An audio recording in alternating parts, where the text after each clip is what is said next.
Intelo miantoana no nidina taty amin'ny faritany Mahajanga ny Premier ministre lehiben'ny gouvernement tamin'ity taona ity mikasika ny tsy fandriam-pahalemana. Misy ny fanapahan-kevitra raisin'ny tafika malagasy sy ny gendarmerie pirenena ary ny polisy pirenena eto Mahajanga manoloana izany. Olona roa no efa voasambotra ary nitoy ny fikarohana an'ilay candidat nisy nakankeriny tao amin'ny distrika Antsara Tanàna. Tontosa Omaly Zuma ny fiona ny RTN tamin'ny candidat ho solombavam-bahoaka eto Mahajanga sy ny solotenan'izy ireo. Mampatahotra ny mponina ao amin'ny fokontany Tsaramandroso ambony ny fisian'ny lavaka be iray ka ilaina ny fijeren'ny tompona andraikitra ifotony an'izany.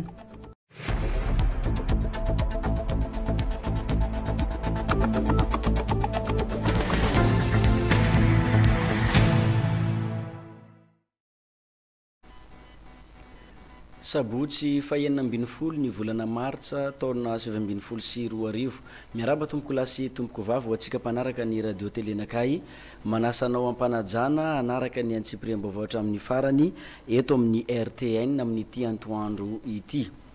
Eo amin'ny tontolo ny fandriam-pahalemana no isantarantsika ny fotoana nisy ny fahatongavany Premier ministre lehibe ny gouvernement teto Mahajanga. Ny resahana indrindra ny mikasika ny resaka fandriam-pahalemana eto amin'ity faritany ny Mahajanga ity. Manoloanan'izay zava-misy izay dia nisy ny fivoriana izay notanterahan'ireo avy ao anivo ny tafika malagasy, ny gendarmerie pirenena, ny police nationaly andaminana ny resaka tsy fandriam-pahalemana izay nisesisesy teto Mahajanga tao ao izay mitondra ny fanampanazavana sitraka raron-jatovo atao anatin'ity fanadihadina manaraka ity. Indroa taona ny Premier ministre lehibe ny gouvernement Tsay Christian no nanao fijinana ifotony niaraka tamin'ireo tompona andraikitra voalohany ny tontolo ny fandriam-pahalemana ao amin'ny gouvernement izay tariny nijery fotony ny tsy fandriam-pahalemana aty amin'ny faritany ny Mahajanga. Voatsidika tamin'izany ny distrika ny Ambatopoeny, ny distrika ny Tsara Tanàna ary ny distrika ny Maivatanàna. Taorianan'io dia nanatanteraka fivoriana andaminana io tontolo ny tsy fandriam-pahalemana io ireo gendarme pirenena, ny tafika malagasy ary ny polisy pirenena eto amintsika. Teboka maro no tapaka tamin'izany. Izay mikasika ny contrôle véhicule administratif izay niraisina tamin'ny fanapahan'ny gouvernement filan-kevitry ny gouvernement tamin'ny 18 février teo zany dia tokony aty amintsika koa zany izy io dia ampiarina ka ny ataonay eto amin'ny mpitandro filaminana eto Mahajanga zany dia mampahafantatra anareo izay mpiasa mpanjakana mampiasa an'ireny tobily-mpanjakana ireny fa misy zany ny fanaraha-maso amin'ny fampiasana azy ireny mba ho hiasa amin'ny service mpanjakana no ampiasana azy fa tsy ampiasana amin'ny zavatra. Ka izay zany dia anentanana antsika mba hiasa amin'ny tokony izy ny tobily-mpanjakana. Ankoatra izay nasiana paikady vaovao ihany koa ny patrouille eto an-tanàn-dehibe. Ny misy ny fepetrana sy ny mpitandro ny filaminana araka le voalaza teo noho ny tsy misiny tsy fandriam-pahalemana tato ato, tsy niravoravo-tanana ny raha-mpanjakana ary izay mpitandro ny filaminana koa zany dia ao anatin'izay nametraka n'ilay fepetra izay voalaza teto. Ny aty amin'ny tanàn-dehibe dia misy fandaminana manokana izay ho ataon'ny mpitandro ny filaminana amin'ny fampandriam-pahalemana ny tanàn-dehibe rehetra manerana ny Mahajanga.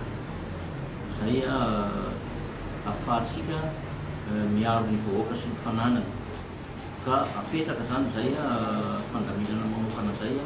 fomba stratégique hafa mihitsy afana miaro ny vahoaka sy ny fananana miaraka ny voalaza teo. Raha ny any amin'ny tontolo ambanivonitra indray tiany resaka kidnapping no nandraisana fipetra. Ny toromarika nomena dia entitra mikasika ny fitandronan'ny filaminana amin'ny ankapobeny zany na dia eo aza ny ezaka efa natao ny mpitandro filaminana tato amin'ny faritra misy antsika dia ho amafisiny zany ezaka zany ary atao faran'izay mafy mihetsika amin'izany fandriam-pahalemana zany mba entina iadina amin'ireo asa fatatsika tsara tsy mendrika dia ny kidnapping moa ny tena malaza ankehitriny dia misy zany ny fepetra ho raisina mikasika n'izay ao amin'ny fiarahany tompona mpitandro filaminana ny gendarmerie-pirenena, ny police-pirenena ary ny tafika malagasy. Izany etsika zany dia ho hitanareo miandalana zany araky ny fisehony. Atoato ohatra dia misy ny fampandretany ataon'ny folo alida. Fantatra ireo rehetra ireo nandritry ny valandresaka nataon'izy ireo tamin'ny mpanao gazety ny maraina ny sabotsy fa 5 ny volana martsa taona 2024 teo tao amin'ny birao ny gendarmerie-pirenena.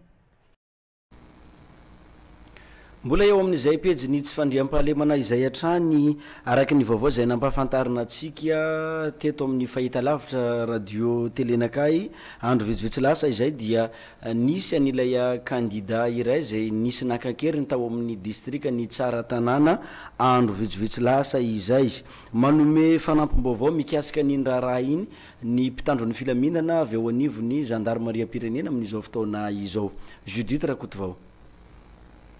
Mbola karoina ny toerana misy an'i Rakotozafy Bonzon, ilay kandida ilatsaka ho fidiana ho solombavam-bahoaka nisy nakankeriny tao amin'ny distrika ny tsara tanàna ny Alahady 10 Martsa 2024 lasa teo. Efa misy olona roa voasambotra nandritra ny fanarahan-dia raha ny fanazavana mpitandro filaminana avy eo anivony gendarmerie-pirenena eto Mahajanga. Olona mbola andeha androtsaka dossier zany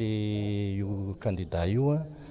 ny hoe kandida ihany izy ny kandida mantsiny dia olona efa androtsaka dossier ka tsy fantatro na le olona zay nieritreretina hoe ao anatin'io fangalana keriny io dia efa nandrotsaka dossier na mbola tsy nandrotsaka fa raha ny tsy tsofina eno dia zay tokoa kanefa fa iarahantsika malala moa zany ny tany tsara tanàna nisy ny kandida zay hitondra ny dossier zany filatsahana ho fidiana solombavam-bahoaka zay nisy nakankeriny tamin'ny herinandro lasa iny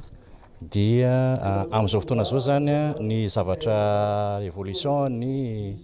fanarahan-dia dia misy olona anankiroa zany zay voasambotra any tsara tanàna amin'izao fotoana zao ary anatiny manao fanadihadiana zany ny ao amin'ny gendarmerie-pirenena fa ankoatran'izay zany dia efa manao velam-pandrika zay azahoana andreo le mpanao mpakankeriny zahay misy moa nefa piste zay hitanay amin'izany dia hoezahana ny anatratrarana azy. Tsy moramora ny ady amin'ny fakanjiolahy kanefa miezaka ireo élément rehetrarehetra zany mipetraka any amin'ny miasa any amin'ny faritra ny tsara tanàna iny manao opération dia mbola mitohy ny fanenjehana ireo olon-dratsy ireo. Efa mitako vola amitsorana ny takalinaina ny mpakankeriny raha ny vaovao azon'ny mpitandro filaminana farany mitohy ny fikarohana amin'izao fotoana izao. Eo amin'ny lafiny sosialy kosa indray misy lavaka lehibe iray zay hita eny amin'ny fokontany ny Tsaramandroso ambony eny akaiky ny CEG ampisikina iny zay mampitaraina ny mponina ny fisian'ity lavaka lehibe ity amin'izao fotoana izao. Ny ayain'ny mponina dia mety ampididoza ny mpampiasa lalana sy ny vahoaka eny amin'ny manodidina ny fisiany izany lavaka izany. Mitondra ny fitarainam-bahoaka Judith Rakotovao miaraka amin'ity fanadidiana zay arahantsika manaraka ity. Efatra amin'ny taona lasa no natahorana ampididoza ity lavaka eto amin'ny fokontany Tsaramandroso ambony ampitany CEG ampisikina ity raha ny fanazavan'ireo mponina manodidina. Betsaka ny tranga atahorana iseho amin'ny mpandalo sy ireo mponina ary ny fitaovam-pitatra raha ny fanazavana trano. Ity lavaka ity fa ivibe avao raha tahora aity raha ampanjakana azy. Na vaho avy eo misy tomabily mifanoto eto mivadika eo mampididoza zay mampavozo zay nilaza le tompo tokotany le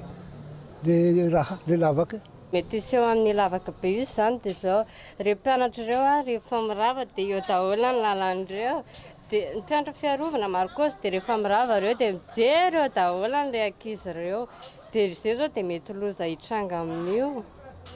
Izy io lavaka kely be ny tomboan'izy io dia rehefa avy ny orana dia mimitatra le izy. mila andraisana fepetra aingana ny fanarenana nyity lavaka ity ho fiarovana an'ireo mpandà eo ihany koa ny fitandrovana ny fotodrafitrasa sy ny fantsona mitondra rano ao anatiny ity lavaka ity. Dia mba manetananareo zany zay mba hijerany hoe inona ny tokony atao satria la eo daholo ny lalandreo ankizy rehetra ireo. Tsy mahay tsy fepetrany agny zahay matahotsy ry matahotsy mba atao mafy lavaka io tsy hampididoza eo. Anisan'ny mampitaraina ny mponina eto Tsaramandroso ambony ihany koa ny aratsin-dalana tsy ahafahan'ny fitaovam-pitaterana mivezivezy miditra any anatin'ny fokotany.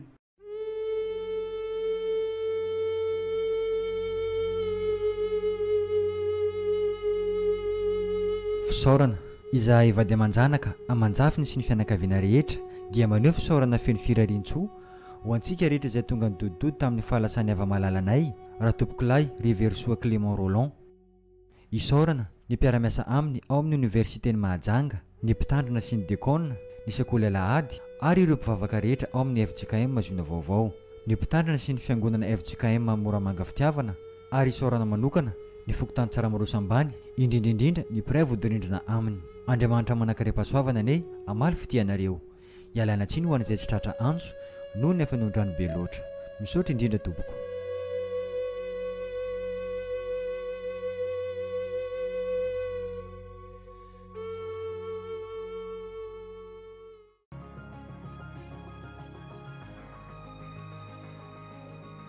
Fisaboana traditionnel malagasy. Amarary lava ve ianao efa nivezivezy tetsy teroa nefa tsy mbola nahita vahaolana?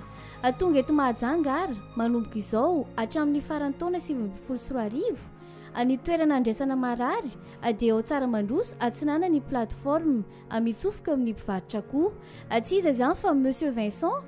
tradipraticien mpitsabo malaza amin'ny zavamaniry sy ny otra ka mitsabo ny aretina mitaiza ela toy ny cancer, ozatra, vavony, kohaka, sempotra, diabeta, goutte, rhumatisme, tension, sinusite, voa, aty, ny fo, ny kyste, hémorroïde, fibrome, fanina, angatra, AVC, malemy, impuissance, épilepsie, fery, tsy miteraka sy ny sisa maro. Araroty ary izao fatongavana eto amintsika izao fa maro ireo izay efa nahita fahasalamana atao aminy. Ny consultation dia 10,000 ariary fotsiny, sara-pitsaboana mirary dia mirary. Raha malinanao ary dia tongava ny maraina amin'ny 7 ora hatramin'ny 12 ora, ny hariva amin'ny 2 ora hatramin'ny 9 ora. Filan-kevitra 032 74 081 27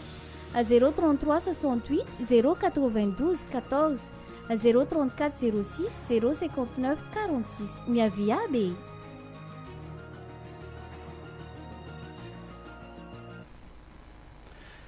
Eo amin'ny sehatra ny politika kosa indray tontosa omaly zoma tolakandro ny fionana tamin'ireo nandrotsaka ny taratasy filatsanko fidiana ho solombavam-bahoaka ny Madagasikara eto amin'ny distrika ny Mahajanga voalohany sy ny ekipa ny radio Telenakay. Ny antony ity fionana zay natao ity dia andaminana ny fiarahamiasa zay misy eo amin'ny RTN sy ireo kandida solombavam-bahoaka ny Madagasikara ireo mandritry ny fanatanterahana ny fampielezan-kevitra.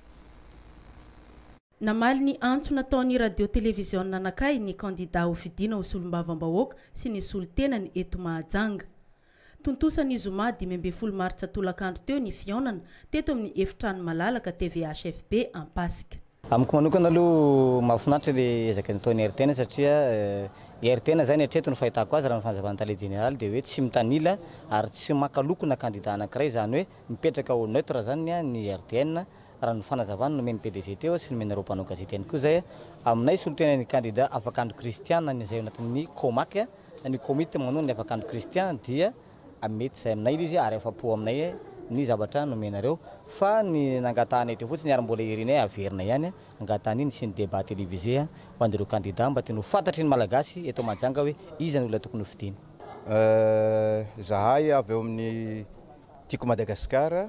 zay nanolotra ny kandida Jaja dia tena afapo tokoa amin'ny RTN amin'iny fanazavana sy tolotra zay nomeny RTN nay iny zany tena moyen anankiray tena ahafahanay mamoaka ny tena maha izy azy ny kandidanay mihitsy mba ahafahany vahoaka mijery sy mitsara azy sy mifidy azy koa rehefa aveo ka dia misaotra ny RTN. Aminay komity mpanonany Monsieur Simokely zany dia misaotra betsaka amin'ny ekipany RTN Ray Manontolo satria mbola tsy nahita tolotra moramora nity ary amin'le hoe tsy fitanilana na tamin'ny antoko iza na tamin'ny antoko inona nataony RTN mitovy jiaby. Mahafinaritra be zay toetra anagnany RTN zay. Eto koa moa tsindrianay manokana mba hisiany débat télévisé ho an'ireo candidat angatahinay mihitsy zay mba ho ekenseny satria maro zaka tokony ho hain'ny vahoaka raha tsisy zay débat télévisé zay mety ho voafitaka reo vahoaka tsy mandado arina. Ya ny fahitako an'izy zany ohatrany hoe nety tamiko aloha raha za manokana dia nety ny fandaharana zay nomenareo moko tsara koa nitety satria teo ny onanay rehetrarehetra fakafantatra hoe izay izao no latsaka vidiana dia nety taminay ilay izy. Dia manentana koa manaraka mba ataonareo ohatr'izay koa. Anampy ny kandidat tsy akanavaka amin'ny alalan'ny fampafantarana azy ireo sy ny fandaharana asan'izy ireo amin'izao firotsana ho solombavam-bahoaka izao ny RTN eto Mahajanga. Hitanareo fa ao anatina hiatrika fifidianantsika tsoatra mila fanampiana ny kandidat amin'ny alalan'ny haino aman-jery dia izay tolotanana fanampiana izay no nentsika ho an'ireo kandidat rehetrarehetra teo isaorana bedaberitra ireo nanaiky ny haino atsika nitondra ny hevitra avy aty amin'ny RTN ny tolotra nomeny RTN azy ireo. Avy tsy ahivina hatrany fa ny radio telenaka dia tsy manao politika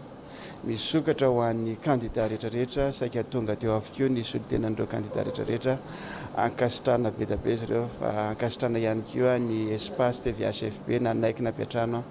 tamin'ity fifampiresana ny arana tamin'ireo kandidat sy solotenan'ny kandidat izay hiatrika ny fifidianana solombavam-bahoaka amin'ny 17 ny volana May ho avy izao. Misaotra betsaka ny TVHFB misaotra an'ireo kandidat ihany koa nanaiky ny fanasana. Mitana anjara toerana lehibe amin'ny fampandaniana ny kandidat iray ny haino aman-jery.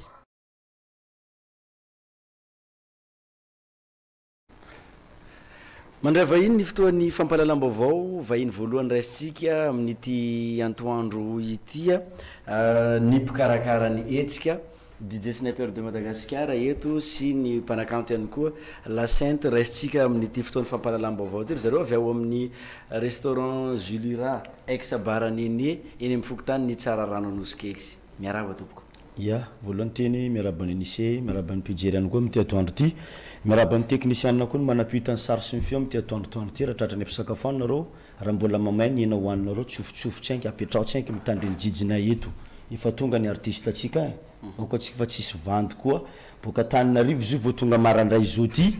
niany donc atsika isomany any zay tsy nanokorana lavany any fa andremba volanitra aloha velany miteny tsaiky eto. Ok, efa eto izy tonga soa eto Mahajanga La Sainte eto amin'ny plateau RTN ihany koa ny vaovao entinao ho an'ny vahoakany Mahajanga ary. Miaraba antsika rehetrarehetra eto amin'ny plateau dia miaraba antsika ny atokantrano ny vaovao ambaran'ny La Sainte BDB ny nouveauté La Sainte mbola misy featuring miaraka amin'ny Aramy any vaovao be hitantsika tsoelatsoela amin'ny YouTube misy miaraka amin'ny General Degré iny araiko dia misy slow La Sainte koa any dia misy saligue La Sainte. Miresaka hira vaovao La Sainte programme androany manahoana ny hira vaovao reo mety ho hitantsika aveo mandritry ny événement zay ho atao. Tena ho hitantsika ao hira vaovao reo zany hoe zay tonga amin'ny spectacle Rariva ao amin'ny bar Julera zany no ahazo ny avantage bebe kokoa aheno ny hira vaovao zay mbola manitra mbola tsisy mpanana. Dia le hetsika ataon'ny La Sainte ve live le izy miaraka ampitendry sa playback? Non, showcase le izy. Showcase le izy fa misy reo ravavo koa reo namako zay princesse ingambany efa hitantsika le princesse zany misy zavatra tsara homaniny zareo surprise tongava atsika fa tsy anenenana. Karakory répertoire ary mety misoma hira firy atsika hiran'ny La Sainte rehetrarehetra ataon'ny La Sainte ao za zao efa manana hira 12 dia zay hira angatatsika koa mbola afaka ataoko firy amin'ireo hira 20 reo vita clip La Sainte amin'ny hiranao? Enina. enina ny vita clip hitatsika avokoa ny hira rehetra ho an'ny Lasinte zany androany eny amin'ny restaurant Julira ex-Baranene tsara rano Anosikely. DJ Sniper karakory programme amin'ny firy atsika manomboka aiza ho aiza ny vidim-pidirana ohatriny?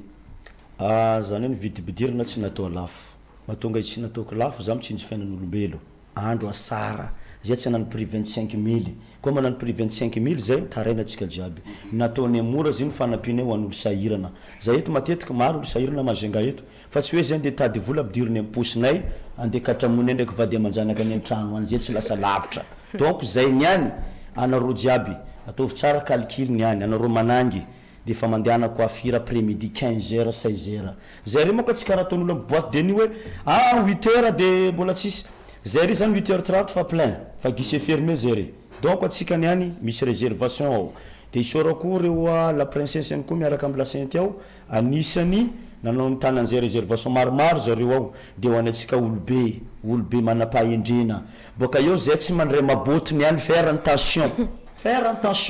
koa resaka kapakapa koa teninao tsy correct anao mipetrahany trano aloha misy tonga de tsy tonga zay zany tena marina tsy andendoto place io fa natsarany place io donc atsika nouvelle qualité etany koa ny tenako fa misorana koa ny commandant fipo misorana koa commandant fipo anime élément maromaro donc atsika misy tomobily parking misy sécurité civile zay tariminy monsieur Maxime AMS ro manaramaso moto ndraiky tomobily tsika taloha baranene zone rouge zo fa lasa zone dikany zeny donc fa madio raha jiaby ay moanany koa fa nanio anisy mba mitenena aminakay eto koa misy miteny voendaka zay tao koa nisy vocarpos zay tao nisy soman'olobe ta olobe niteny zay manenina sniper koa tsy avy amin'ny manaraka zay koa fa manany publicité tsy vitany vavabe eto voalohany resaka sono arriva zay manao balance indirect en Facebook rehefa aveo balance ny Lasinte arriva lumière sitsika lumière maveta zay antany eo donc atsika jiaby niany ataony ampy ambiance taiko ny anaka io efa nen'olo any tsy ameny donc atsika mety mieritreritra karakory Lasinte zanaka Majenga anareo boka manjary soa marina ngataka nalaiko izy io donc atsika mahita publicité zay mandeha milala fa tapirana karaha ty sofina trop loatra zay mila manetsika zanaka Majenga lancenay zay tsy andeha posy tenanay eto tsy hoe posy bongo koa fa olonay ndro posenay eto ndraiky toerana nisanay donc atsika prix d'entrée 5 000 roy zay chauffeur amin'ny bajaj 50 personnes mitondra client tonga voalohany amokanay nareo boisson PM gratuit ho anareo chauffeur ny bajaj mitondra client miditra amin'ny Julira io zany promotion io fanomezana boka aty aminay fa tsy sanandro zay nanan'izany eto fana fa merci anisefa korana tsy ataony lava fa mbola misy namatsika andimbony toeranay eto de ety any koa ny tenanay anise boisson raha roto ndraiky tsakitsaky karakory resaka tsaky moko io karaha le zaza mianatra amin'ny école io sanandro mampiditra goûter tsaky fa grand complet boisson bien glacier sécurité assurée parking bien gardé mitongava nareo riva anareo jiaby afako jiaby mitongava fa tsy manadisy fanatenanay 6h du matin tsika vao miala ao Lasinte première partie deuxième partie raha bo mangataka anareo sik troisième partie zay manome fafamponareo jusqu'à nareo magodra niany misy rano avavoa zay bokanay ho anisy fa mbo mekonao iny merci konka mijery mivantana izy zao ty anosibiany makasitraka atsika jiaby i Lasinte teny avy aminao anivokany Mahajanga le programme atsika riva mitongava atsika tongava fa atsika ambiance miaraka amin'ny Lasinte io zaka hafa foana bokako nareo isaka spectacle zaka hafa mande spectacle koa maray koa hafa koa izy koa misy fa niany mitongava amin'ny bara atsika ry ex baranene à Pont Blanc izy io tsy anao andeha amin'ny bara misy nenene hafa na nini je sais pas fa bara nene en Pont Blanc eo iny hitatsika amin'ny sisindalina eo akaiky ameko ny extrait hira kelikely ay ampianotsika hira anao tsy mihira hira vovô araiky miaraka général iny ndro matsiro kelikely to ainondreo Lasinte izy vokany eto arevaza baby oh arevaza arevaza vadiko arevaza ok eny ary zay ny feo mangala Lasinte isoratsika izy isorana ihany koa DJ Sniper de Madagascar mirary so misy fanampina kely farany marina fa ambiance tsika riva fa ny zavatra jiaby mo Andriamanitra mandahatra anazy manararoatra zany Lasinte manome fankahirezana feno ho an'ny madame le député tsika eto madame Nina izay namoy ny zanany vavitokana imirana de aza misosoka alahelo tompoko Niarsy mirariso anareo amin'le hetsika zay karakaraina amin'ity androandroany ity. Toy izatsika ny fotoan'ny fampahalalam-baovao eo amin'ny lafiny fampianarana nisy ny hetsika zay nataon'ny sekoly fampianarana ambaratonga ambony INSPN MAD, nisy ihany koa ny famoahana an'ireo andiana mpianatra vaovao zay nitanterahan'izy ireo tamin'ny omaly no nanaovana an'izay. Judith Rakotovao no hitatitra ny vaovao.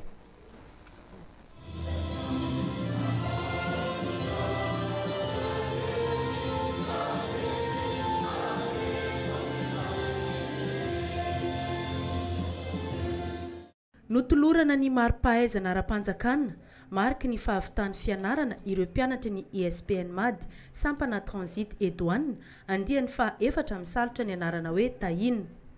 Ny zoma 12 martsa maraina ny lanonana famoahana azy ireo tetsy amin'ny efitrano malalaky ny Bramparitry ny polisy pirenena Mangarivotra eto Mahajanga. Miavaka raha samy université tsy miankina amin'ny fanjakana ny ISPN MAD. Androany moa famoahana ny andiany faha-efatra amin'ny CNP MAD transit et douane misy enina amin'ny telopolo izy ireo. Ny tena mazady bebe io moa zany atao pabe maso salan'ny varotra moa ka izy io zany. Hoe pabe maso zany ny fanaboana le promotion de mba manahitaitra an'le olo koa fa tsy ono zany. Hoe tary nisy an'izao fa tena hita mitsy mandeha amin'ny télé misy raha mitsy. De iny moa lafiny ray zany mampirisika ny ray aman-dreny zany sy ny mpianatra zany andray anjara zany amin'le fianarana. Faharoan'izany koa moa iny zany fomba ofisialy ny fivoahan'ireo andian'ireo zany. Zany hoe tanora tena afaka hiatrika asa avy hatrany zany no avoakan'ny sekoly. Zany hoe tena manao fampiarana zany mandritra an'le fianarana zany de manao stage izy fifanana arak'asa dia iny zany manaovany voka-pikaroana amin'ny ataony zany. Tonga nanotrina ny tilanonana famoahana an'ireo andian'ny mpianatra tahina eto amin'ny ISPN MAD ireo ny manam-pahefana sy ny tompon'andraikitra misahana ny fampianarana ara-teknika eto Mahajanga. Miisa 930 ny mpianatra nahazo ny diplôma ara-panjakana amin'ity andian'ny faha-efatra ity. Afa-po tamin'ny fampianarana ireo mpianatra. Raha ny fampianarana zany amin'ny ISPN MAD ara-mahita izy somary tsisy fianarana mora fa miankina amin'ny tegna fo ndraiky ezaka atao an-tegna zany. Ary nizika nazahoagna major mety lazagny tsy moramora fa tsy mandramandra manalagny mianatra. Magnentigna antsika jiaby mpiara-mianatra indrindra antsika mbola vao afaka baka mba hifidy agnisan'ny taranja mba lazagny ahitagna ny hoavy koa amin'ny resaka tontolon'ny transit et douane zany. Ary io tsy vitan'ny hoe transit et douane fa misy koa ny commerce international, banky sy ny sisa zany. Notolorana fanomezana manokana avy amin'ny sekoly ireo mpianatra telo mianadahy sangany tamin'ity andian'ny faha-efatra transit et douane amin'ny ISPN MAD ity. Nisy ihany koa ny fampitana ny fanevan'ny sekoly ho an'ny andian'ny mpianatra manaraka. Miisa telo ny sapam-pianarana eto amin'ny ISPN MAD Mahajanga: paramédical, journalisme et communication, transit et douane.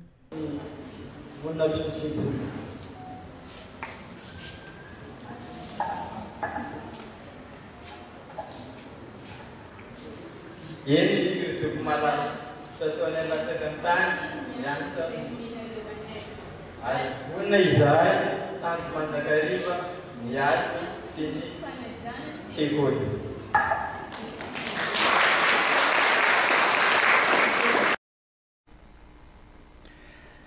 Vainy manaraka indray fararan-danonana ny eto Mahajanga amin'izao fotoana izao. Ry zareo avy ao amin'ny bara le capitale eny amin'ny Tsararano ambony iny no vahintsika mianadahy zareo eto. Misy ihany koa ny mpanakanto zay horaisintsika rehefa avy eo. Miaraba ny Madame Antoinette zay mpikarakara ny hetsika zay atao eny amin'ny bara le capitale sy DJ Rado Pro zay manafana ihany koa ny hetsika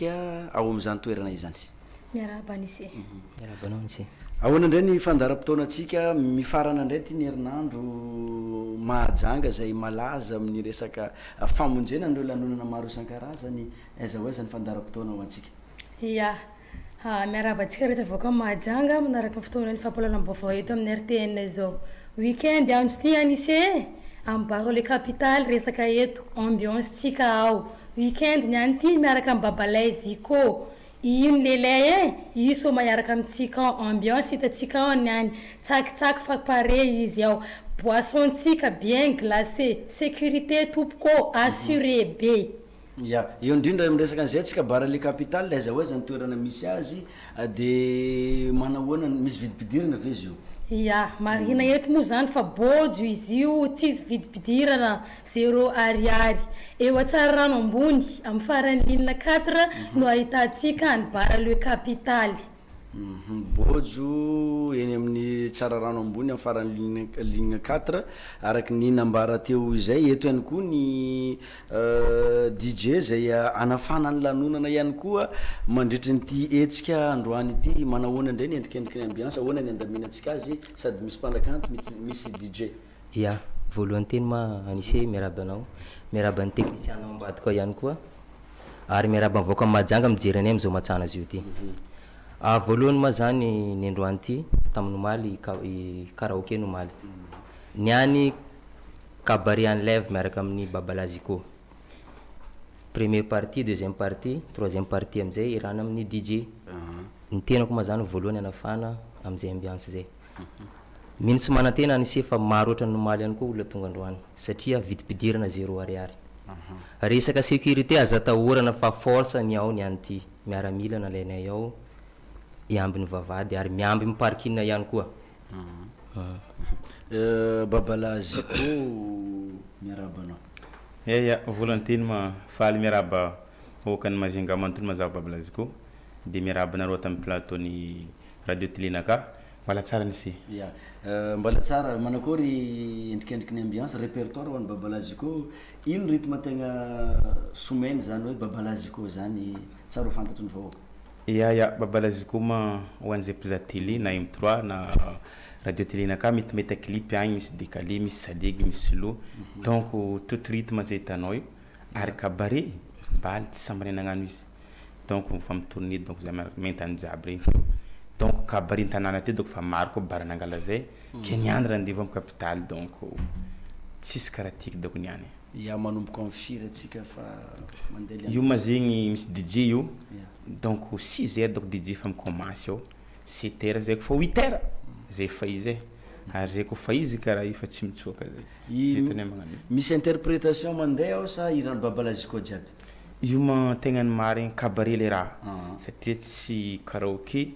na tsy hoe playback fa tonga de instrument complet ao mihira maza mihira manafinaka ary zay hitanao zegny manana élément complet hoe tsy élément noa junior fa aminazy na élément ray ihany fa élément nakamy sy ndisco ary sonono atao blindé somary karaha faible nampiagna mihitsy amizay ao mba hagnanaovagna ambiance be niany ty balankitiny balankitiny ty ya fanentanana avy amin'ny anareo mpikarakara DJ Radio Pro avy amin'ny Barle Capitale io maraka mivolazany babala zay enlève raha io ao anisy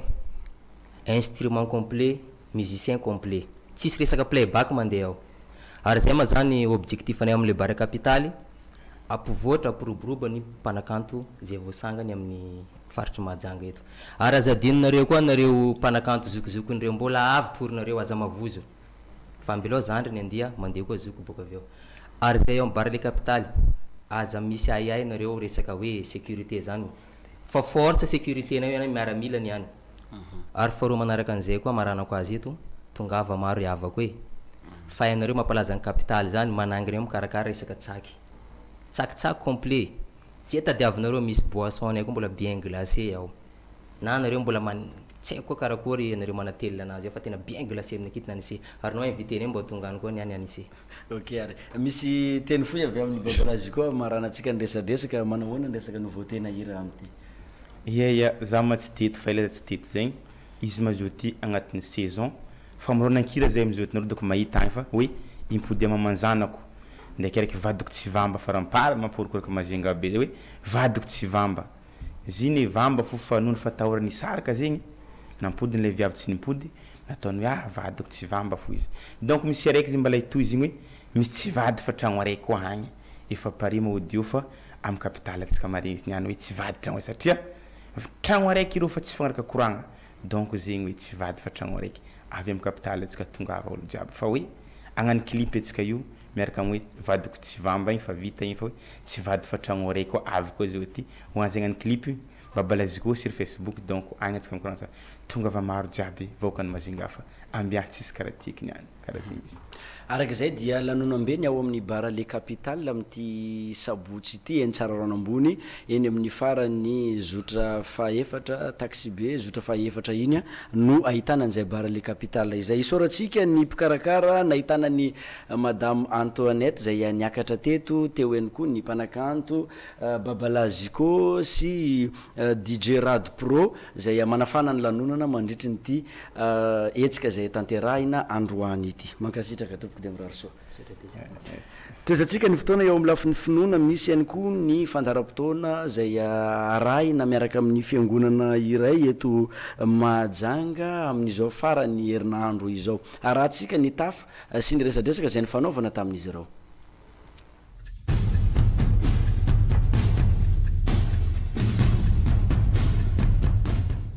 manonona fiadanan'i Kristy Jesosy eo fiainantsika isanao amin'ny anaran'i Jesosy anao zay manaraka nytia fahita lavitra itya amin'ny anaran'i Jesosy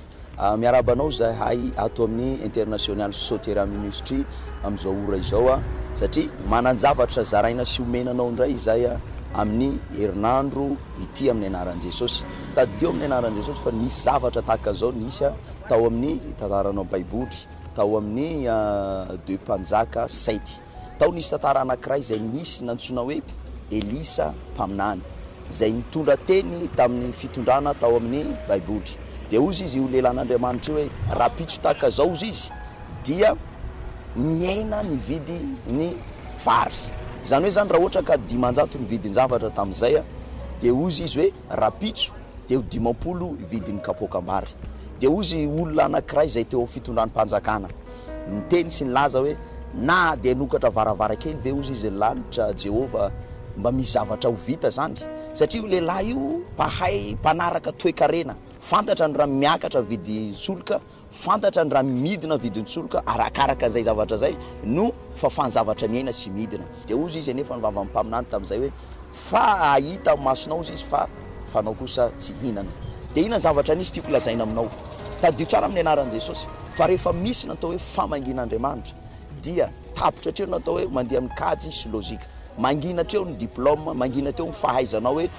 expert na tsy expert fa raha fa misy famangin'Andriamanitra de misy natao hoe zava-magaga zay tsy azo azavaina ho avy eto lehilahin'Andriamanitra pasteur Rija lehibe nitiraka Sauterra ty zay hitondra famangin'Andriamanitra aminao zany hoe anetsika saison aminao anetsika vanim-potoana aminao zany hoe misy natao hoe vanim-potoana tsy ara-potoana kanefa tonga amin'ny fotoanany ka amin'io fahatongavan'ny lehilahin'Andriamanitra tio manomboka amin'ny 19 20 21 22 23 24 io de misy saison anankiray zay mbola tsara hitanao kanefa ny apoitra aminao tanao tao anatin'ny baiboly le tantarako anao teo olona anankiray fa tsy tokony hiteraka efa hoe tapitra ny saison fiterany kanefa raha vao nisy natao hoe famangin'Andriamanitra nanomban'Andriamanitra ny olona anankiray tao amin'ny ran'Andriamanitra tao amin'ny tokantran'izy ireo de nisy natao hoe famangina zay niteraka fiterana zaza fa tiako ianao anaraka amin'ny fijoroana vavolombelona zay ho an'ity olona ty arao ampitiavana amin'ny anaran'i Jesosy fa mihoatra lavitra amin'io ny ataon'Andriamanitra aminao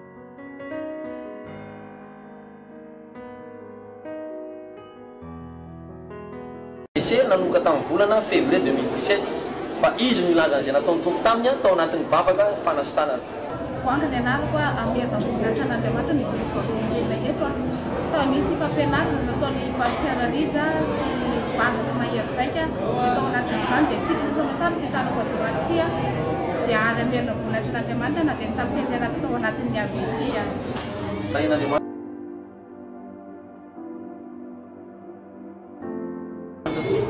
ity vehivavy ty ndray zany dia Laurence no anarany nisy toerana nalehany de miverina avy any amin'io toerana io izy tsy nareny ninona mihitsy ny sofiny afa-tsy zavatra migobogoboka sy feo fangaro nefa izy ankehitriny no ilaza zay nataony tompo taminy amerina voninahitra ao an'Andriamanitra ny Jehova volombelona fa rehefa tsy naheno ny sofy ka nampianatra momba ny fanamasina de adalitsy de niraisiko zany ary nakatoavy de averiko amin'Andriamanitra voninahitra fa misokatra ny sofiko amin'izao fotoana zao ary maheno tsara ho an'Andriamanitra voninahitra eny ianao ihany koa na inona retina mahazo anao dia afaka ivavahany zany a fa jesosy re ihany no manasitrana ny olombelona dia amin'izany no fitaovana foana hatrany hatrany tain'andriamanitra rehetra mandeha tsara ho anao zay manaraka ho avy eto lehilan'andriamanitra pasteur Rija Randrianandianina zay filopitarika ny iraka Soteria ka mitsokatra ho anao io fotoana eo amin'ny anaran'i Jesosy talata larobia lakamisy samy manomboka amin'ny dimora sasany ariva toerana apitan'ny hôpitaly Jirama Marolaka ao Analakely amin'ny anaran'i Jesosy ary mitoy indray koa séminaire rehefa aveo 23 22 zany hoe Zoma sabotsy amin'ny chambre de commerce zay apita afara eo samy manomboka amin'ny dimora sasany ariva aza tara ny fotoana ianao satria une semaine tsy miraty io zany hoe une semaine de triomphe izay amanginanao ametrarana zavatra aminatinao sy anovana zavatra amin'ny fiainanao ka aza misalasala reseo fiaviavinam-poa reseo reo karazana fialantsinan-kolaka namivantana fa io fotoana eo dia saza ho anao io fotoana eo amin'ny endrika ho anao aza misalasala io misy laratarbio ambany io ho anao zay manaraka fahita lavitra fa ianao zay miaino amin'ny onjam-peo kosa afaka raisinao laratarbie 034 90 730 85 e mandresy sarsy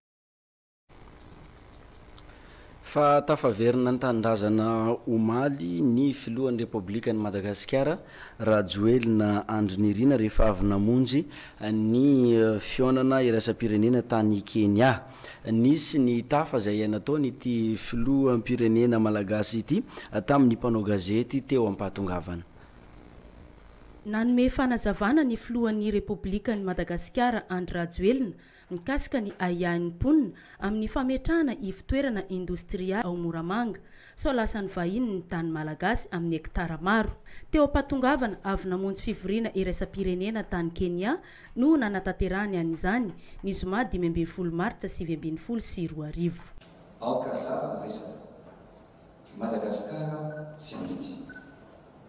ny tanindrazana tsy amidy fa za kosa dia anao fomba rehetra tsy avelako ho tanindrazana na ho jerena fotsiny ny zavatra ompilatanantsika eto Madagasikara zay na tonga hoe inona ho ioa tetikasa ao Moramanga tetikasa ao Moramanga dia misy parc industriel goavana be atao ao Moramanga ny parc industriel io dia anaovana resaka zone textile natony zone franche manao akanjo izy vokatra amin'ny fampitomboana ny herinaratra eto Madagasikara ny fametrahana nyity ivitoerana industrialy ao Moramanga ity ho ihany ny fanazavana efa misy amin'ny tetikasa le hoe anaovana barrage hydraulique ao Saofika tafapetraka eo ao Saofika io dia miena ny herinaratra manodidina zany Saofika zany zany hoe anisan'izany Moramanga sy eto Antananarivo miena hatrany amin'ny 10 centime ny kilowattheure ankehitriny ny kilowattheure eto amintsika dia anisan'ny lafindrindra eto Afrika satria dia mahatratra hatrany amin'ny 20 30 35 40 centime de dollars ny kilowattheure ny herinaratra eto amintsika zay no natonga antsika hoe tsy amidy tsy omeny ny tany zay anaovana orinasa ao Moramanga fa ny tombotsoan'ny firenena ny tombotsoan'ny vahoaka malagasy ny tombotsoan'ny tanora tsy anasa zany no ataontsika nambaran'ny filoha Andry Rajoelina ihany koa teto fa ho raisin'ny Madagasikara ny fionana tampony fiarovana ny ranomasina sy ny arena ao aminy amin'ity taona ity efa vonina ihany koa ireo vaovao zay mivoaka an-gazety amin'ireo gazety zay mpivoaka isan'andro omenanao ary ny vaovao zay avoray tamin'ity sabotsy fa 12 ny volana martsa ity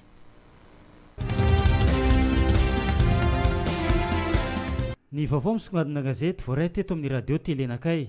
tamin'ity andro ny sabotsy ity anomboantsika azy ny gazetiko ao amin'ny pejy fahenina nodimandry imanandafy rakotony ireny iaretatory eny mahamasina ny nofo mangatsikany pejy fadimy transparency international arena ankibony tany mola anjakany ny gabraraka ny fanomezan-dalana hitrandraka eto Madagasikara pejy faefatra andrefa ny mananjara nisy nanipy cocktail molotov ny trano misy fokotany teo aloha pejy faefatra trano andapa olona telo maty ny otsany ny tany sy vato amin'ny pejy fahenina iresahana makasika ny fifidianana député eto amintsika candidat IRD nahiditra amponja vonjomaika pejy fahatelo zony mpanjifa mampitaraina ny maro ny vidim-piainana gazety taratra anoizantsika azy trafikana fitaovam-piadiny miaramila ny iray tamin'ireo tratra tao ankadimbahoaka pejy faharoa no ahitana izany ao amin'ny pejy faraiky amin'ny folo kosa fitokonana jirama iamafy ny hetsika ataon'ireo syndika pejy fahatelo lavo ny andrarezina nodimandry manandafy rakoton'iriny mbola ao amin'ny pejy fahatelo hatrany fandorana dossier tao anivony ENMG voarory mivantana ny ministry ny fitsarana tamin'ny fotoanandrony ny manaraka ny gazety Tia Tandrazana pejy faharoa lavo ny andrarezina nodimandry imanandafy rakoton'iriny ao amin'ny pejy fahatelo marina ny tenin'ny dada manomboka tonga saina ny vahoaka mbola ao amin'ny pejy fahatelo hatrany hanitra razafy manantsoa sy ny ekipany tsy andiso fanantenana ny vahoaka izahay pejy fahaefatra kosa arenan-kibontany tena baranahana ny fitsandrana eto Madagasikara pejy fahaefatra trany vaovao avy anivo ny orinasa jirama eto amintsika hiakatra fitsarana ny raharaha manaraka ny gazety La Plume ao amin'ny pejy faharoa eto amin'ny lohateny lehibe makasika ny fidimandry ny manandafy rakoton'iriny vaovao manaraka avoaka ny gazety eto avy any Befandriana Avaratra vehivavy hitafaty tsy nisy nono sy tanana ary tongotra pejy fahavalo no itatera ny gazety ny fanadihadiny Ambohitry Manjaka miakatra ny sarandalana mitaraina ireo mponina ao amin'ny pejy fahavalo hatrany no ahitantsika izany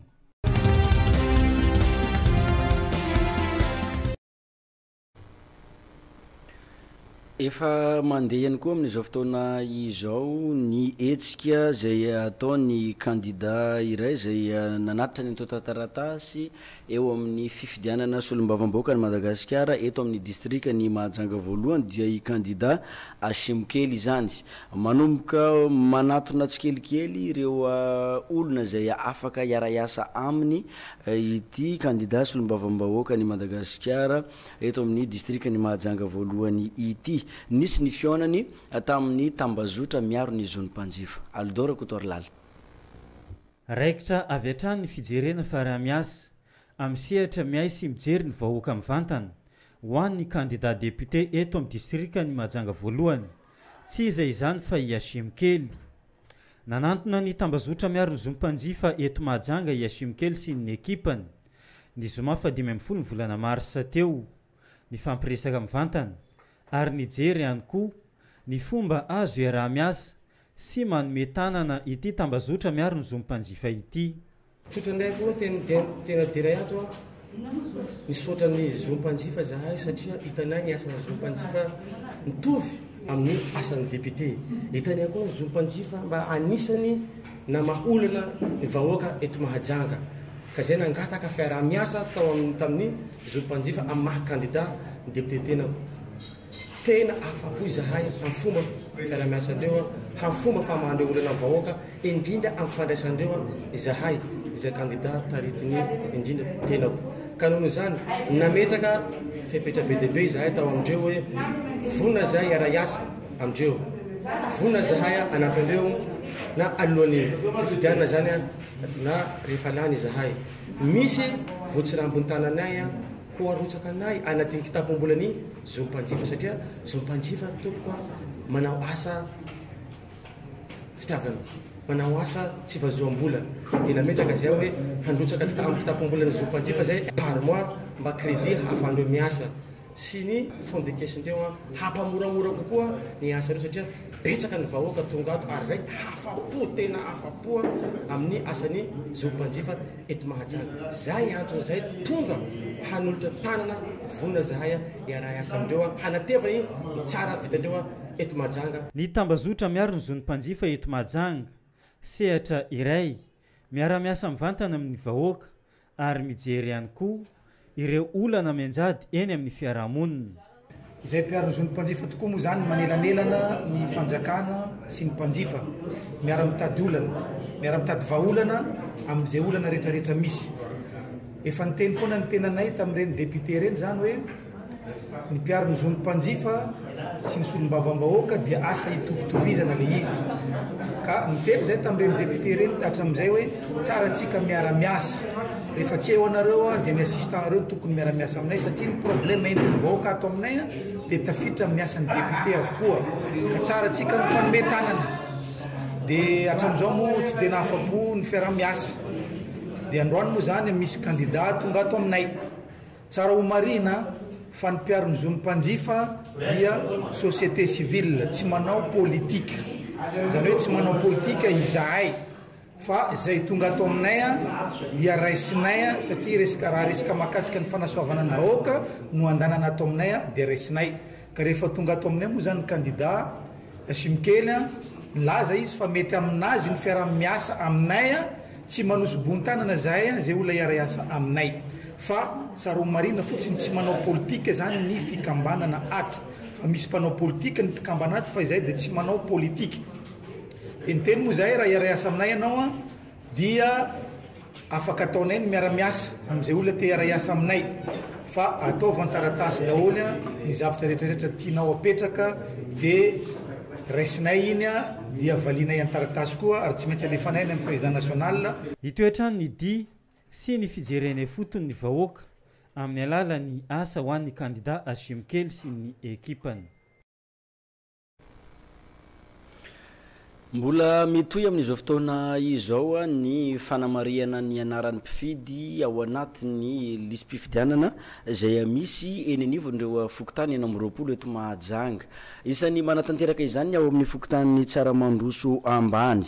Nandritra ny fanamariana ny anarana ao anatin'izany lisam-pifidianana izany dia nisy ny indrokely araka ity fanadiadina manaraka ity. Alidora Kotoarlala no hitatitra n'izay vaovao izay.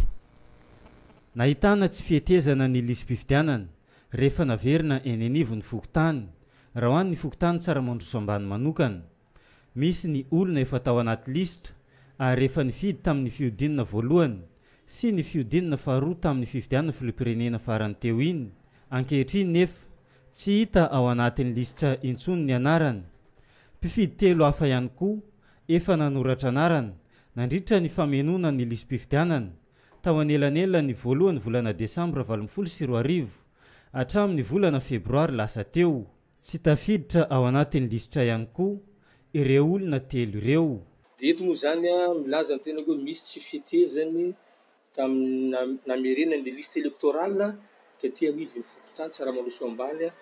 tamin'ny anatin'ny hoe 20 andro izay novana ny fanitsina sy ny fanamarinana. Izy zany dia tana lesoka tato anivon'ny fokotany Tsaramandroso ambany. Sahala ny tia anankiray ity zany zao ity olona ty efa nifidy tamin'ny premier tour efa nifidy tamin'ny deuxième tour tamin'ilay filoham-pirenena teo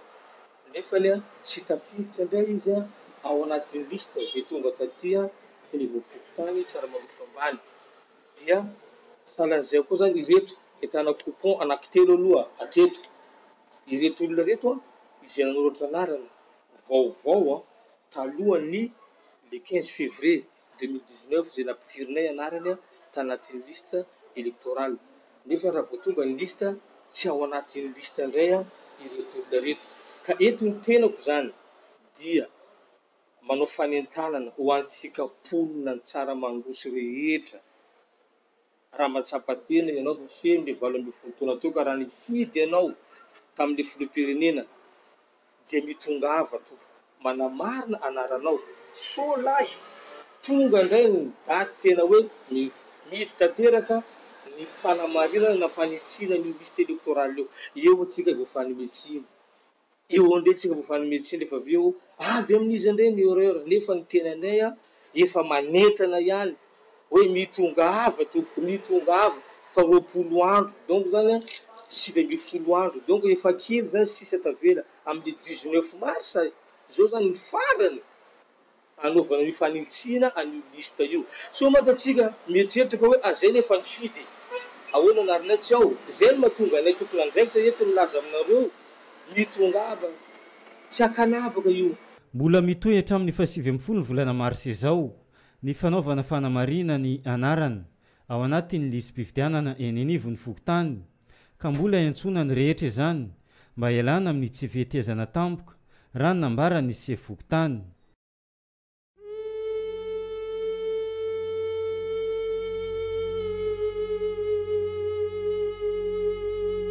Fisaorana izahay vady aman-janaka aman-jafiny sy ny fianakaviana rehetra dia maneho fisaorana feno firarian-tsoa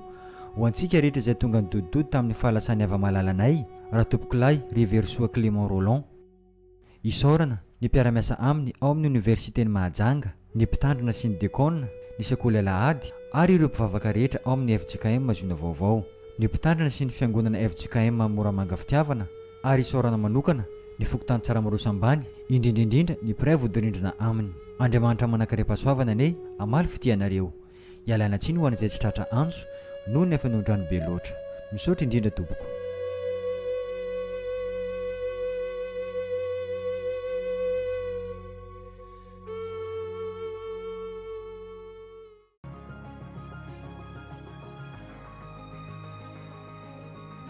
Fitsaboana traditionnel malagasy. Amarary lava ve ianao? Efa nivezivezy tetsteroa nefa tsy mbola nahita vahaolana? Tonga eto Mahajanga ary manomboka izao hatramin'ny farany taona 2024. Ny toerana andraisana marary dia ao tsara mandroso atsinana ny plateforme amitsofoka amin'ny mpivarotra koa. Tsy iza izany fa Monsieur Vincent, praticien, mpitsabo malaza amin'ny zavamaniry sy ny otra ka mitsabo ny aretina mitaiza ela toy ny cancer, ozatra, vavony, kohaka, sempotra, diabety, goutte, rhumatisme, tension, sinusite, voa, aty, ny fo, ny kyste, hémorroïde, fibrome, faniny, angatra, AVC, malemy, impuissance, épilepsie, fery, tsy miteraka sy ny sisa maro. Araroty ary izao fatongavana eto amintsika izao fa maro ireo izay efa nahita fahasalamana atao aminy. Ny consultation dia 10,000 ariary fotsiny, sara pitsaboana mirary dia mirary. Raha malinanao ara dia tongava ny maraina amin'ny 7 ora hatramin'ny 12 ora, ny hariva amin'ny 2 ora hatramin'ny 9 ora. Filan-kevitra 032 74 081 27,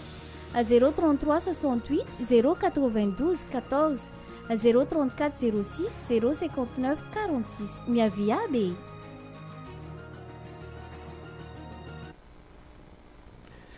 Fa eo amin'ny lafiny fanabeazana kosa indray dia nisy ny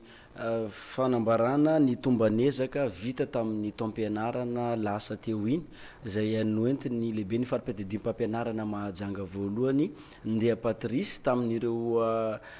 mpampianatra mpanabe eto amin'ny faripadidim-pampianarana Mahajanga voalohany Omaly. Ankoatran'izay dia nisy ihany koa ny firesana ny mikasika ny fanamby sy ny tanjona goavana ho an'izany fampianarana izany eto anivo ny faripadidim-pampianarana Mahajanga voalohany amin'ity taom-pianarana izay misy atsika ity Omaly no nanaovana izay rehetra izay nandritry ny lanonana fifampiarabana tratry ny taona vaovao ho an'ny fianakaviam-be ny fanabeazam-pirenena eo anivo ny faripadidim-pampianarana Mahajanga voalohany. Arahantsika ny fanazavana. Na afapo ny voka-panadinana teto amin'ny faripadidim-pampianarana Mahajanga voalohany raha ho an'ny taom-pianarana lasa teo indy hoy ny lehibe ny faripadidim-pampianarana Mahajanga voalohany Ndea Patrice. Teo amin'ny fanadinana ara-panjakana CPE dia nahatratra 7 faingo 770 isanjato. Ny fanadinana ara-panjakana BEPC kosa indray azo lazaina ho tsara io vokatra io hoy ny fanazavany tompon'andraikitra. Manatanteraka amin'ny fampiarabana tratran'ny taona ny ato amin'ny faripadidim-pampianarana Mahajanga voalohany fatao isa-taona izy io rehefa tonga ny asaramanitra ohatr'izao. Taona ihany koa izay jerena ny tombanezaka izay efa vita tato anatin'ny Sisco sy banjinana ny ezaka izay mbola tokony atao amin'iny taona ho avy iny. Amin'ny ankapobeny zany raha tamin'ny taona lasiny tato amin'ny Sisco Mahajanga voalohany dia nahafapo ihany ny vokatra amin'ny ankapobeny ny voka-panadinana CEP sy ny BPC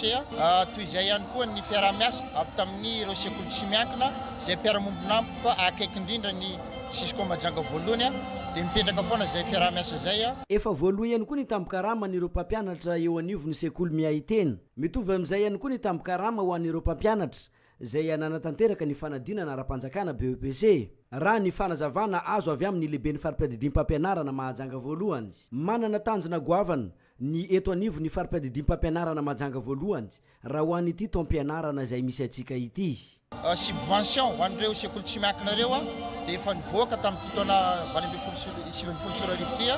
efa nandray an'izay ireo sekoly zay nahazo zany ohatra zany koa zany ny vacation ho an'ny BPC dia efa voaloha fa ny vacation ny BPC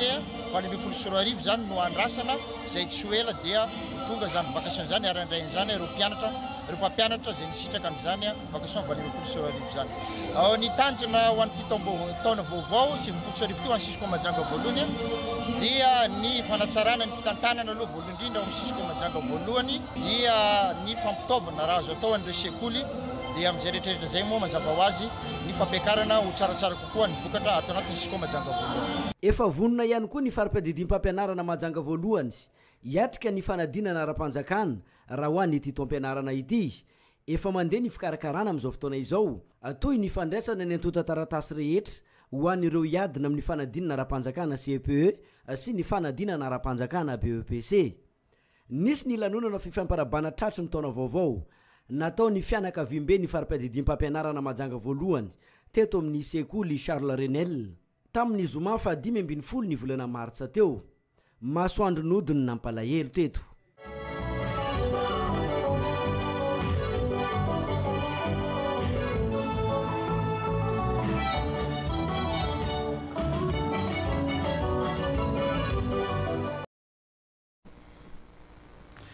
zay ny etsika zay natao ny faripiadidim-pampianarana Mahajanga voalohany nanambarana ny tombanezaka tamin'iny taom-pianarana lasa iny sy ny vina ihany koa ny taom-pianarana vaovao eo amin'ny fanatsarana ny voka-panadinana eto amin'ny faripiadidim-pampianarana Mahajanga voalohany indrindrandrindra amin'ity taom-pianarana zay misy atsika ity eo amin'ny pejy ny fanatanjahantena kosa indray dia mbola mitana ny sain'ireo mpanaraka sy piti ny taranja baolina kitra amin'izao fotoana izao ny mikasika ny Ligue des Champions raha ny vaovao azo dia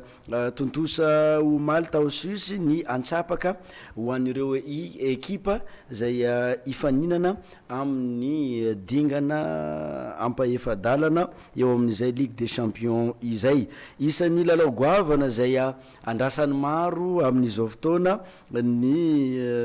fionana eo amin'ny Manchester United sy FC Barcelone Aldora Kotorlala no amitina ny zavanisy nandritra zay antsapaka izay vita ho Malta ho Suisse ny antsapaka ho an'ireo ekipa ifaninana amin'ny dingany ampefadalana eo amin'ny Ligue des Champions Européenne taona 2024 lalao isan'ny goavana izay fiona ny Manchester United eo amin'ny FC Barcelone ny Manchester United izay nandava ny Paris Saint-Germain tany amin'ny dingany ampavalindalana ary ny Barcelone kosa nandava ny Olympique Lyonnais ampaefadalana faharoa Ajax Amsterdam iona amin'ny Juventus de Turin ny Ajax no andray ny lalao mandroso ary isan'ny andrasany be sy ny maro ihany koa ny fampisehoana avoaka ny CR7 amin'ity lalao ity ampaefadalana fahatelo Liverpool iona amin'ny FC Porto ny Liverpool izay finaliste tamin'ny Ligue des Champions tamin'ny taondasa niona tamin'ny Bayern de Munich tombony ho azy ny fandraisany ny lalao mandroso raha toka ny Porto no andray ny lalao miverina any amin'ny tany ampaefadalana fa efatra farany lalao 100 anglisy dia ny fionana eo amin'ny Tottenham sy ny Manchester City ekipa mifankalala tsara ireto ekipa roa reto any amin'ny Premier League ary isan'ny miady ny larana voalohany ihany koa azo lazaina fa ady ny mpanazatra ihany koa ity lalao iona ny Tottenham sy ny Manchester City ity aorian'ireo lalao rehetra eo amin'ny ampefadalana ireo dia toy izao manaraka izao ny firafitry ny manasadalana ny ekipa mandresy amin'ny Manchester United sy ny FC Barcelone iona amin'ny ekipa mandresy eo amin'ny Liverpool sy ny Porto any amin'ny lalao manasadalana ny mpandresy eo amin'ny Tottenham sy ny Manchester City iona amin'ny mandresy amin'ny Ajax Amsterdam sy ny Juventus de Turin any amin'ny lalao manasadalana mazava ho azy araka izany fa ny mpandresy amin'ireo lalao manasadalana ireo niona any amin'ny lalao famaranana amin'ity Ligue des Champions ity ho tanterana ny daty ny fasivy na ny fafolo volana avril ho avy izao ny lalao mandroso rehetra amin'ny dingan'ny ampahefadalana io ary ho tanterana ny fahina amin'ny folo na ny fafito amin'ny folo volana avril kosa ny lalao miverina rehetra. dia izay ihany koa tompoko lasy tompoko vavy no mampiditra atsika amin'ireo vaovao sy maresaka avy any ivelany. Ho hitantsika mandritra n'izany famotinana ny zava-misy any ivelany izany ny mikasika n'ilay fahatapahan-jiro atao Venezuela zay nandritry ny herinandro miteraka resabe any an-toerana ity fahatapahan'ny herinaratra ity amin'izao fotoana izao. Ny any Nouvelle-Zélande kosa indray dia nisy ny tifitra na azo ny moské miisa roa any an-toerana namoizana ain'olona sy naratrana olona any amin'izy ireo izany tifitra izany zay eritreretin'ny vahoaka ho asa fampirorona ity zava-niseho ity. Alidora Kotoarlala no amitina an'izay.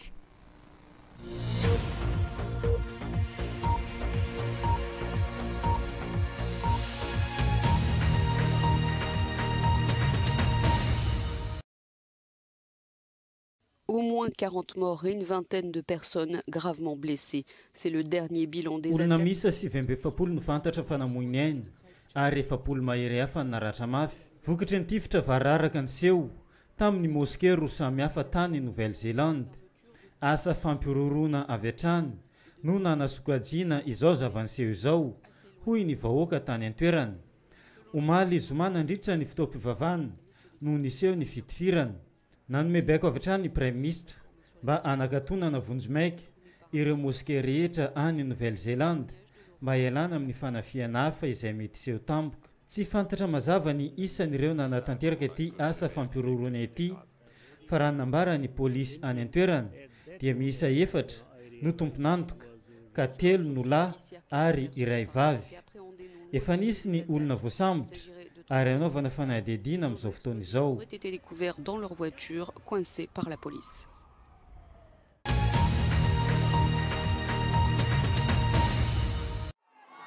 Ne perdez pas espoir, c'est le message de Juan Guaido. Aza manary toky izay no afatra avy amin'ny Juan Guaido ho an'ireo mpiaradia amin'ny rehetra any Venezuela nambara nomaly fa tsy fitandremana sy ny kolikoly mihamazovana eo anivon'ny gouvernemanta no antony niteraka fatapahan-jiro tany Venezuela tao anatin'ny herinandro. Anio sabotsy no iona mivantana amin'ireo mpiaradia aminy ity mpitaritolona mpanohitra any Venezuela ity ary efa nitony tena ihany koa fa izy no filoham-pirenena any an-toerana. Raha ny zava-misy any Venezuela ankehitriny isan'ny manohana ny fitondran'i Nicolas Maduro ny firenena Rosiana ary efa tonga any an-toerana ireo lehibe ny diplomasia Rosiana ifandinika ny zava-misy rehetra any Venezuela. Ny Amerikanina izay manohitra tanteraka ny fitondran'i Nicolas Maduro ary namerina any an-tandrazany avy hatrany. Ireo Amerikanina rehetra miasa simonina any Venezuela eo amin'ny tontolon'ny politika tsy verina ny fiaraha-miasa misy eo amin'ny firenena Amerikanina sy ny Venezueliana raha tsy hoisy ny tetezamita ara-demokrasia raha ny fanambaran'ny Donald Trump. Efa misy lisitra ireo Venezueliana miisa hatrany amin'ny 700 mahery ho an'ny firenena Amerikanina izay tsy omena fahazondalana ivahiny any Etazonia raha tsy misy ny filaminana eo amin'ny fiaraha-miasa ny firenena rotonta.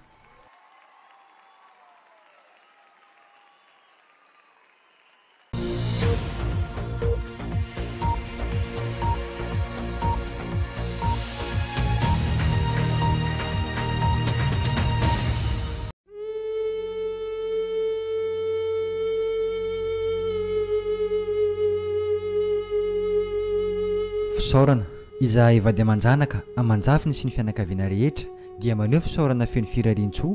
ho antsika rehetra izay tonga ny dodidody tamin'ny fahalasany ava-malalanay raha tompokolay Reversoa Clément Roland.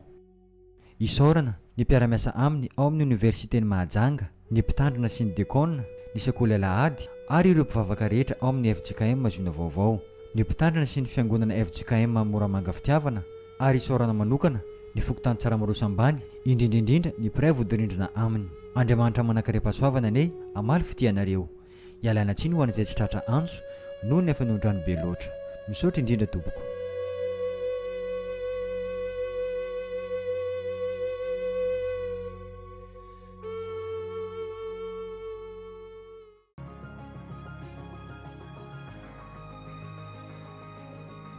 Fisaboana traditionnel malagasy. Amarary lava ve ianao? Efa nivezivezy tetsy teroa nefa tsy mbola nahita vahaolana?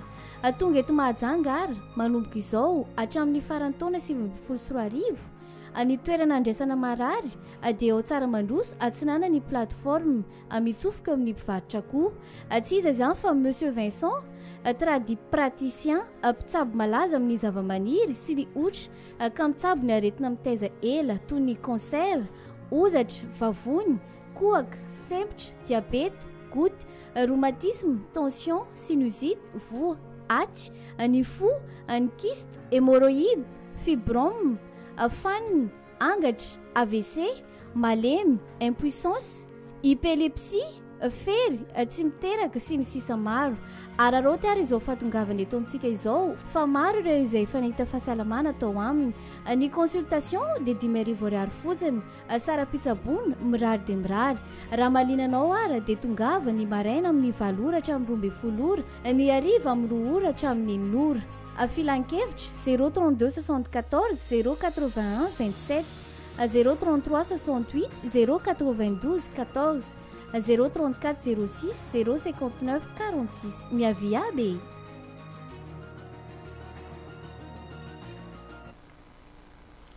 dia izay ihany koa tompoko lasy tompoko vavy no namararantsika ny fotoany fampalalam-baovao teto amin'ny radio télé nakay tamin'ity sabotsy fahenina ambin'ny folo ny volana martsa taona 2024 ity.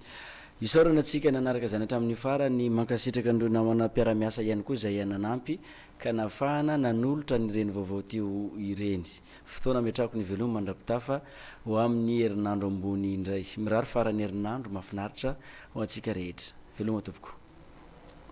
Tranombarotra Miniprix eo ampitany CSB Mabibo mivarotra kojakoja ao tokantrano sy ireo fourniture scolaire.